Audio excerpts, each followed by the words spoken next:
Bonsoir à tous, il est 19h, voici les titres d'autres journaux. Nous revenons dans ce journal sur les décisions importantes prises lors du Conseil des ministres hier. Le président de la République, Abdelmadjid Tebboune, a donné des instructions pour préserver le pouvoir d'achat des Algériens, lutter contre la spéculation et augmenter le point d'essier dans la fonction publique.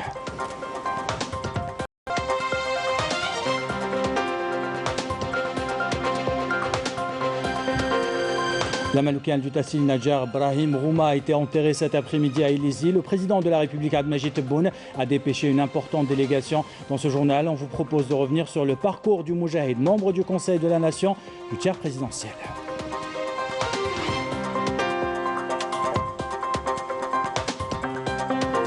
Le Premier ministre, ministre des Finances, Ayman Ben Abdelrahman, en visite de travail dans la wilaya d'Oran. Il a inspecté plusieurs projets d'infrastructures sportives. Il a installé le commissaire de la 19e édition des Jeux méditerranéens. Les détails tout à l'heure.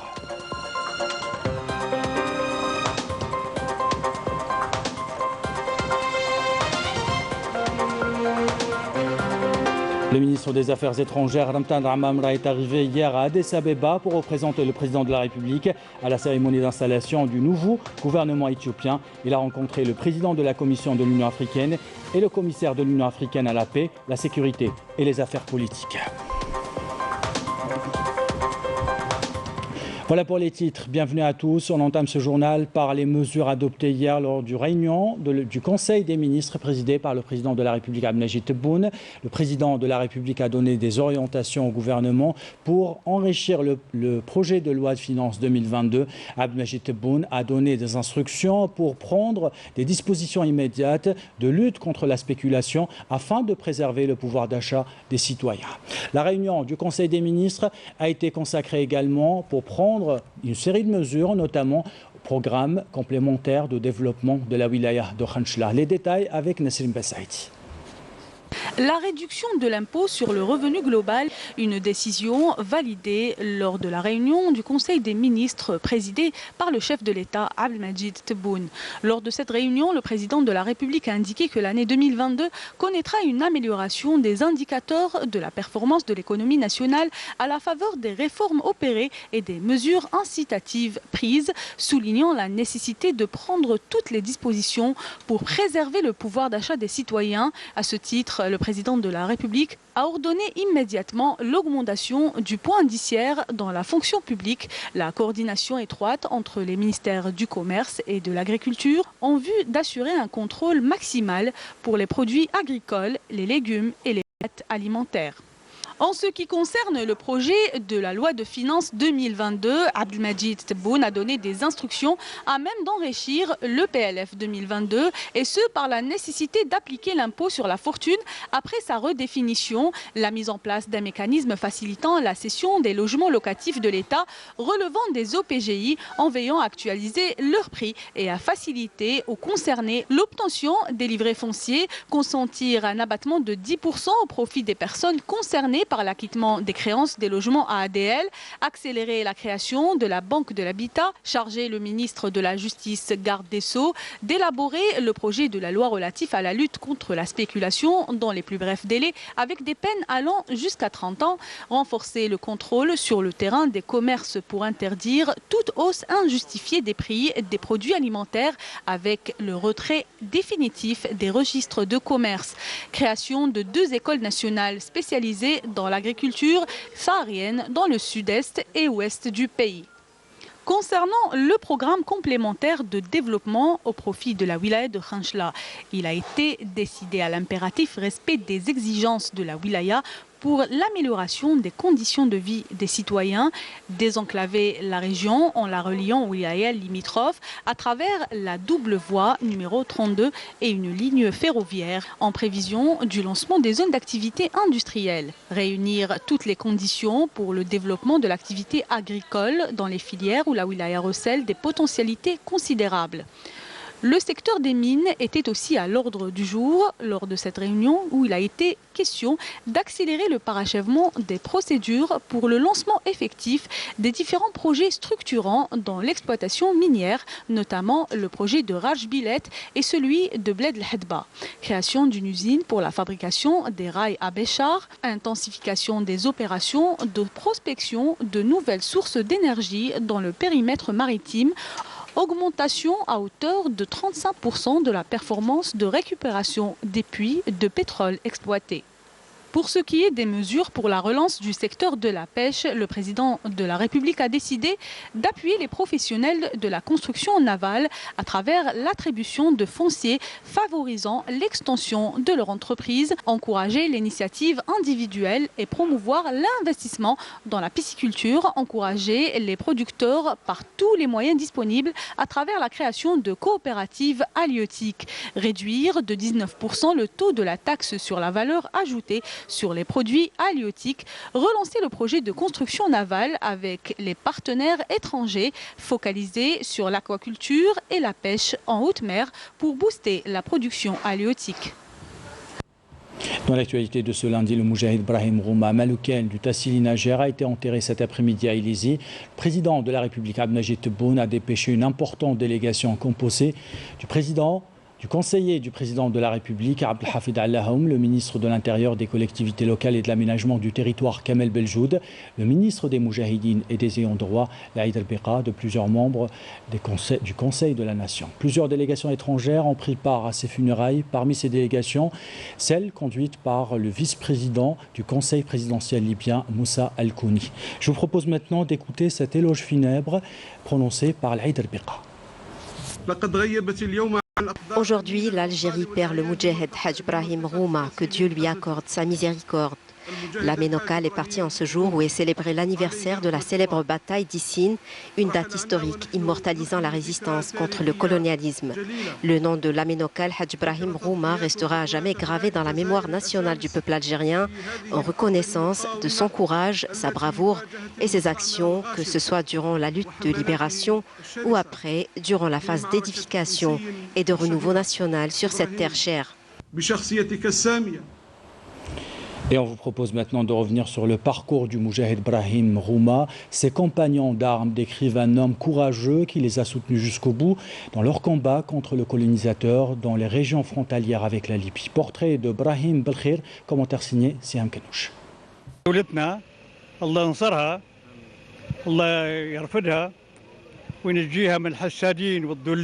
Un grand amoureux et défenseur de l'Algérie s'est éteint. Le Moudjahid Ibrahim Gouma, aminokal des Touaregs du Tassili Najer et membre du Conseil de la Nation pendant 2 mandats, nous a quittés, laissant derrière lui un palmarès de lutte et d'activité politique. Ibrahim Rouma a rejoint les rangs civils du Front de Libération Nationale, ce qui le mouvement révolutionnaire aux frontières algéro-libyennes. Il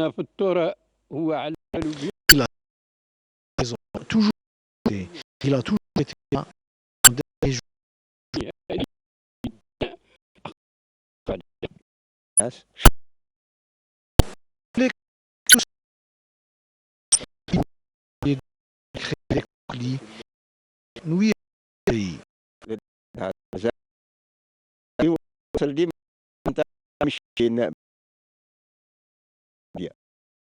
après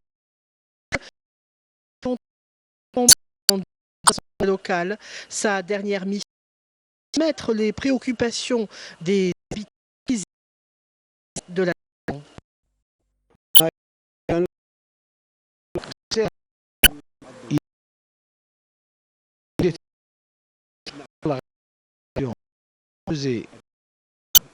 la révolution et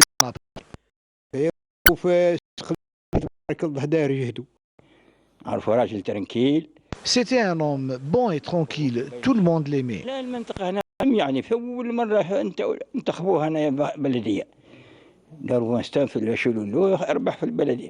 Une grande expérience, du courage et de la clairvoyance et tant de vertus ornaient la personnalité de Hadj Brahim. Ce tweet maintenant du président de la République à la veille de la journée internationale de l'enseignant. Le président de la République Abdelmajid Tebboune a félicité les enseignantes et les enseignants et les professeurs algériens à travers son compte Twitter. Il a rappelé les efforts qu'ils fournissent pour accomplir leur noble mission, pour accompagner nos jeunes dans l'édification d'une Algérie nouvelle. Dans l'activité parlementaire, le bureau de l'APN a tenu aujourd'hui une réunion présidée par Brahim Bourali. Après approbation de la réunion du 5 septembre dernier, le bureau a attribué 4 projets de loi aux commissions compétentes.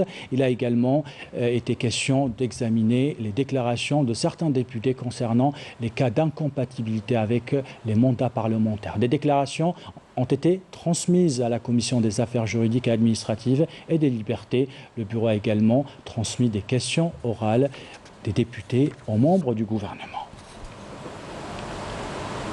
Je le disais en titre, le Premier ministre, ministre des Finances, Ayman Ben Abdelrahman, a entamé aujourd'hui une visite de travail dans la wilaya d'Oran, au cours de laquelle il a inspecté plusieurs projets et infrastructures sportives en prévision de la 19e édition des Jeux méditerranéens d'Oran 2022. Le Premier ministre a visité la nouvelle aérogare de l'aéroport international Ahmed Ben Bella. Ayman Ben Abdelrahman a donné des instructions claires pour accélérer la cadence de réalisation afin de rattraper les retards cumulés et penser d'ores et déjà à la formation du personnel pour assurer une meilleure maintenance. Les détails avec Malika Bellel. Le projet de la nouvelle aérogare de l'aéroport international d'Oran, Ahmed Ben Bella, un nouvel acquis pour la ville d'Oran. Après une inspection du projet, le Premier ministre, ministre des Finances, Ayman Ben Abdelrahman, a mis l'accent sur la nécessité de maîtriser les délais dans la réalisation des projets. مشروع مستف 2006 يعني من غير معقول. C'est inconcevable qu'un projet entamé en 2006 ne soit pas encore achevé. Même si Consider a fait face à beaucoup de difficultés et de contraintes, il fallait refaire l'étude du projet dès le début. Consider a arrêté le projet pendant 2 ans. Pendant ces 2 années, nous avons les dépenses des machines, les dépenses de ses salariés et du suivi. Cela traduit un manque de maîtrise dans l'étude du projet. Désormais, nous allons accorder plus d'importance aux études des projets, car ce n'est plus permis de dépasser les délais. La nouvelle aérogare d'Oran est alimentée grâce à l'énergie solaire, ce qui permet de couvrir 30% de sa consommation, ce qui la place également première au niveau africain. Le Premier ministre a insisté également sur la nécessité d'encourager l'investissement dans le domaine aérien.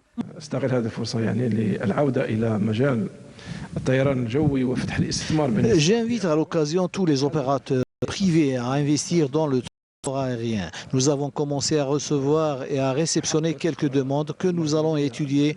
Nous avons besoin de nouveaux aéroports et de nouvelles infrastructures et entreprises aériennes pour couvrir tous les besoins nationaux. Actuellement, nous ne couvrons pas tous les besoins, surtout au niveau des hauts plateaux et le Grand Sud, d'où notre besoin pour des opérateurs privés. Le Premier ministre, ministre des Finances Ayman Ben Abdelrahman, a mis l'accent sur la nécessité d'accélérer la cadence au niveau du port d'Oran.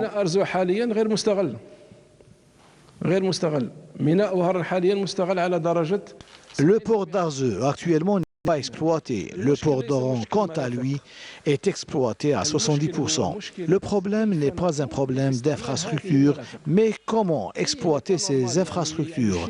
Je trouve inconcevable qu'une infrastructure portuaire fonctionne au rythme d'une administration avec des horaires administratifs. J'ai rappelé au ministre des Transports que toutes les infrastructures portuaires doivent fonctionner 7 jours sur 7. J'appelle donc tous les opérateurs à nous accompagner dans cette ligne pour pouvoir atteindre la relance économique. وأدعو كل العاملين في هذا المجال إلى مرافقتنا في هذا المسار من أجل تحقيق هذا الإنعاش ومن أجل تحقيق هذا النقلة النوعية. La capacité de traitement de la nouvelle aérogare de l'aéroport international d'Oran Ahmed Ben Bella est de 3,5 millions de voyageurs par an, extensible à 6 millions. Une infrastructure qui dispose d'équipements modernes. Le Premier ministre Ayman Ben Abdelrahman a procédé également à l'installation de Mohamed Aziz Derouez dans ses fonctions de commissaire de la 19e édition des Jeux méditerranéens d'Oran. Lors de cette cérémonie, le Premier ministre a affirmé que Derouez est une imminente personnalité sportive qui apportera une contribution certaine à la réussite de cette manifestation. On écoute le Premier ministre.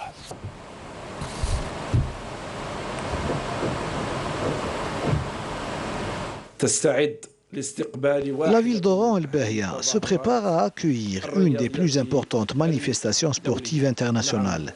Je suis certain que vous êtes conscient de l'intérêt accordé par l'État algérien et à sa tête le président de la République Abdelmajid Tebboune à cette grande joute sportive que notre pays se prépare à accueillir et qui est loin d'être une simple manifestation sportive, car c'est une occasion pour donner la meilleure image de notre pays, son rayonnement et son illustration dans la Méditerranée et dans le monde. وتعزيز المكاسب المحققة وتدارك النقائص المسجلة وكذا رسم الخطوات المستقبلية الكفيلة بتسريع وتيرة التحضير وضمان نجاح باهر لدورة وهران 2022. Et après cette installation, Mohamed Aziz Derouez a fait cette déclaration. Je vous propose de l'écouter.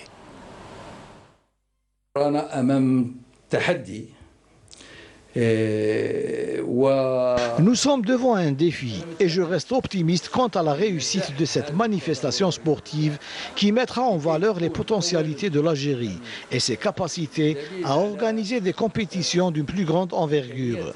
Comme l'a indiqué le Premier ministre, elle sera également le point de départ d'une nouvelle stratégie et permettra à nos athlètes d'avoir une première phase de préparation des Jeux olympiques et paralympiques de 2024.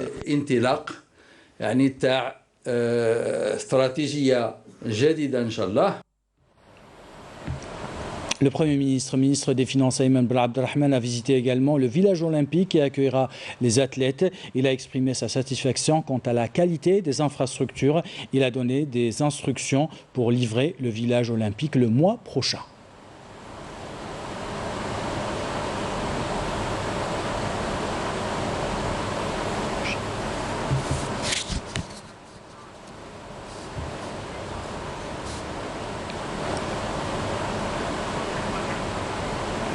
On écoute le Premier ministre, ministre des Finances, Ayman Ben Abdelrahman.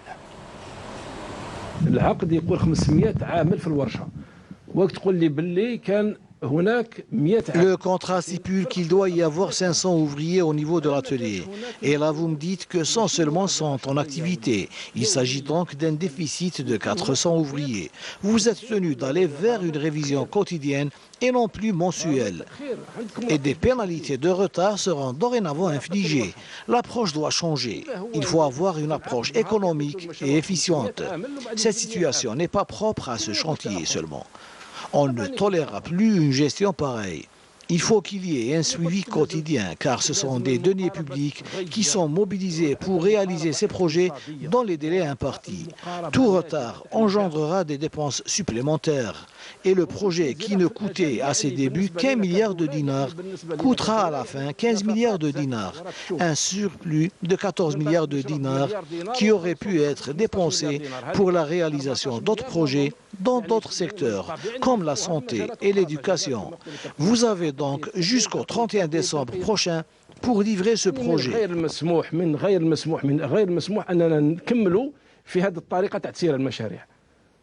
وهذا المشروع هذا عندكم 31 ديسمبر إن شاء الله يستلم. هذا كأقصى تقدير يستلم. Et on revient sur cette visite aussi du Premier ministre, ministre des Finances, au village olympique qui accueillera donc les athlètes. Il a exprimé sa satisfaction quant à la qualité des infrastructures et a appelé les maîtres d'ouvrage à le livrer le mois prochain. Les détails avec Yasmine Messaoudi. Lors de cette visite d'inspection et de travail, le Premier ministre, ministre des Finances, Ayman Ben Abdelrahman, a ordonné de rattraper le retard enregistré dans la réalisation du complexe sportif en prévision de la 19e édition des Jeux méditerranéens de 2022. Le Premier ministre, ministre des Finances, a inspecté les différentes infrastructures du village sportif. Un exposé détaillé sur l'état d'avancement des travaux de la façade extérieure et des espaces verts lui a été présenté.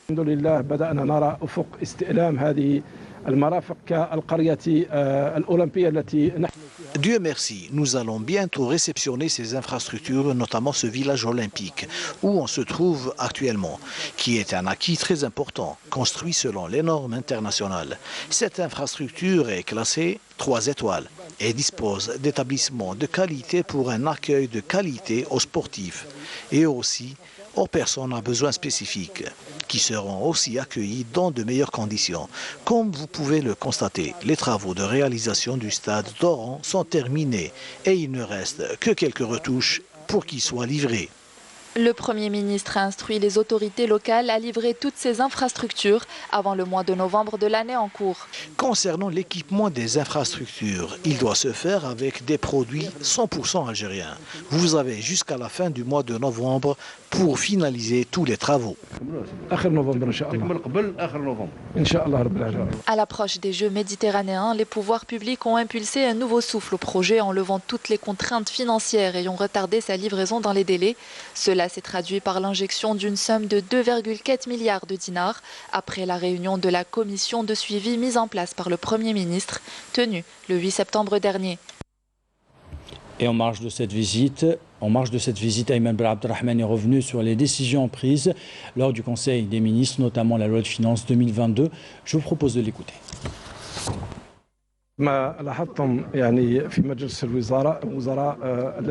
Le Conseil des ministres réuni dimanche a comporté un point focal concernant la loi de finances 2022 qui intervient pour accompagner la mise en œuvre du programme du président de la République, notamment en matière de relance économique. Il est prévu une révision structurelle de l'impôt sur le revenu global et une augmentation du point indiciaire, ce qui permettra une augmentation très significative des salaires. Ces décisions s'inscrivent dans le cadre de l'accompagnement de l'État aux personnes à revenus moyens et faibles, dans le but d'améliorer leur pouvoir d'achat. La flambée des prix au niveau des marchés qui a affecté le simple citoyen est le résultat de pratiques criminelles. Dans ce sens, les pouvoirs publics criminaliseront toutes les formes de monopole et les atteintes au pouvoir d'achat des citoyens. L'acte de spéculation et de monopole sera criminalisé par une loi qui sera promulguée dans les 2 prochaines semaines. En vertu de cette loi, toute personne se livrant à de telles pratiques sera considérée comme un criminel. Plusieurs opérateurs qui ont stocké d'énormes quantités de pommes de terre et d'autres produits pour les destiner à la spéculation ont été arrêtés dernièrement. Ces spéculateurs ont acquis à bas prix ces produits de large consommation auprès des agriculteurs pour les stocker avant de les mettre sur le marché à des prix exorbitants.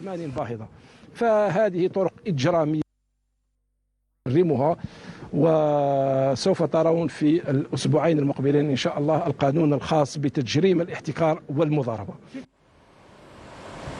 Toujours en marge de cette visite, le Premier ministre Ayman Ben Abdelrahman est revenu sur les dernières déclarations du président Macron, les qualifiant d'inacceptables. On l'écoute. L'Algérie est plus grande et plus profonde que toutes ces déclarations qui tentent de porter atteinte à son histoire et à ses racines. Ces déclarations sont inacceptables car l'Algérie est une nation debout, ayant marqué l'histoire. Il suffit de se référer à Ahmed Rassen, Massinissa et à l'émir Abdelkader.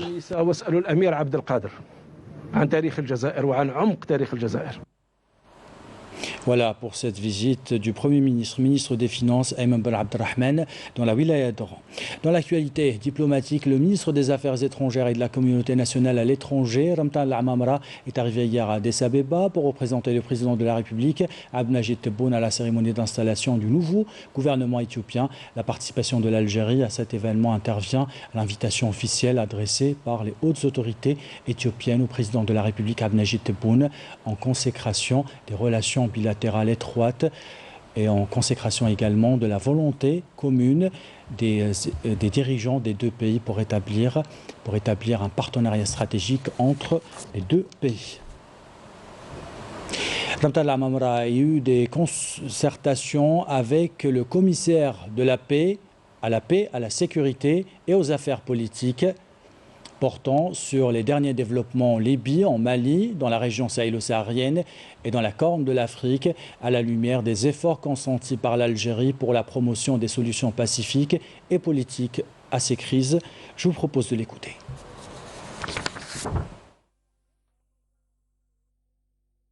Avec M. Lamamra concernant les défis sécuritaires dans le continent africain, notamment en Libye et dans les pays du Sahel. L'Algérie est un membre actif au sein de l'Union africaine et nous aspirons à renforcer la coopération, la concertation et la coordination entre les pays africains et le Conseil de paix et de sécurité africain en vue de faire face à tous les défis. On a eu également une séance de travail à Addis Abeba avec le président de la Commission de l'Union africaine, Moussa Faki, qui a salué les efforts continus de l'Algérie en faveur de la paix, la sécurité et la promotion des solutions pacifiques aux crises en Afrique du Nord et dans la région sahélo-saharienne. Des efforts qui visent à l'instauration d'un climat politique propice aux parties prenantes des questions du barrage de la Renaissance en vue de surmonter l'impasse actuelle. On revient en Algérie avec le bilan quotidien de la pandémie. 126 nouveaux cas confirmés de coronavirus, 81 guérisons et 4 décès ont été enregistrés ces dernières 24 heures selon le ministère de la Santé.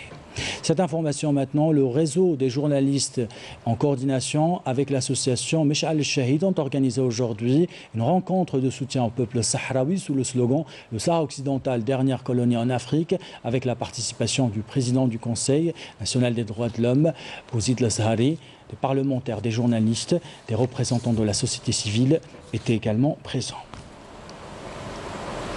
Du foot, à présent, on vous invite à prendre des nouvelles du Chabab de Constantine. À l'instar des autres clubs de Ligue 1, il poursuit ses préparations de la nouvelle saison 2021-2022. Sid Ahmed Bouraïb a rencontré les joueurs à Wad Rumman. Reportage. Après un premier stage à Tikjda, les Constantinois poursuivent la préparation à Wad Rumman. Un deuxième stage qui se passe dans de très bonnes conditions et où le travail technico-tactique prend la part du lion dans le programme tracé. On est proche de la compétition, il nous reste que presque 3 semaines, donc il faut être précis tout sur le plan tactique, parce que le plan tactique c'est vaste, donc surtout il faut se préparer sur le plan défensif, sur le plan offensif, il y a plusieurs thèmes à développer dans ce stage-là. Le CSC, comme les autres clubs, a profité du mercato pour se renforcer avec de jeunes talents, mais aussi des joueurs d'expérience, à l'instar d'Amir Bellaili et Oukasha Hamzaoui. Nous sommes à notre deuxième stage, ça se passe très bien, l'ambiance est bon enfant. Nous nous donnons au maximum pour être prêts le jour J et réaliser les objectifs tracés par la direction et le staff technique.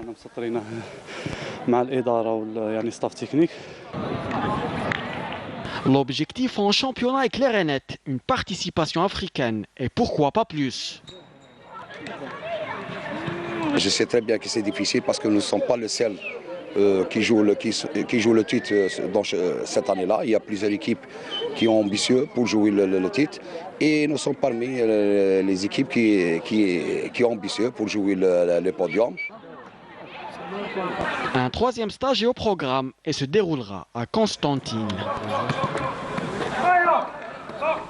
Et on termine ce journal avec les gestes précis et la passion de l'artiste Riyad Skandar. Ses bijoux sont exposés tels de véritables œuvres d'art. La curiosité du public le pousse à repousser ses limites et proposer des créations toujours aussi originales. Découverte signée Anissa Boussita. Le geste précis au milieu du méli-mélo d'outils et de pierres. Riyad Skandar, créateur de bijoux et sculpteur, est un artiste affirmé. Dans son espace de travail, il présente des pièces uniques et intemporelles. Nous proposons et exposons tout ce qui se fabrique dans notre atelier. Il y a surtout des bijoux. Mais il y a aussi par moments des sculptures, il y a parfois des objets de décoration ou des curiosités comme ça qu'on réalise.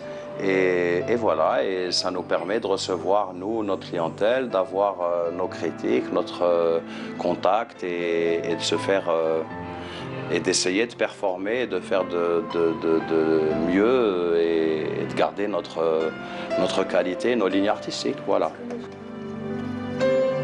Passionné et inventif, Reda travaille différentes matières. Il développe son art à partir de ses créations raffinées pour donner naissance à des sculptures grand format en bronze.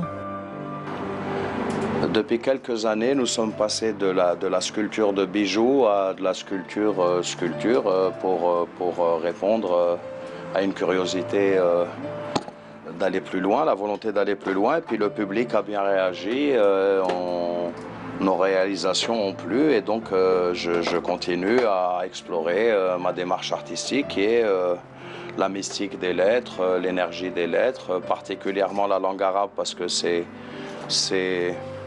j'y suis sensible et que c'est totalement un peu mon univers. Là, je prépare une exposition pour la fin de l'année dans le meilleur des cas ou pour le printemps parce que c'est des délais un petit peu longs et puis il y a aussi l'exercice de la fonte, des réalisations et tout ça qui est aussi à chaque fois une épreuve en soi. Et on travaille sur la continuité du alif, du mime que vous avez eu l'occasion de voir. Artiste dans l'âme, Reda Skender vénère le travail manuel. À l'aide de quelques outils manuels, il réalise des chefs-d'œuvre. Le concept de la boutique, c'est se servir de ce qui est ici, c'est-à-dire pour la partie métal précieux, c'est l'argent, parce qu'il y a de l'argent en Algérie, en tous les cas suffisamment pour un petit atelier comme nous. Et donc on travaille essentiellement l'argent, accompagné selon les collections de plus ou moins de pierres et de différentes pierres, voilà. Malgré un exil d'une trentaine d'années, Reda Skender traduit son attachement et son amour à sa terre natale à travers ses œuvres d'art. Il revient en Algérie à chaque fois que l'occasion se présente pour se ressourcer.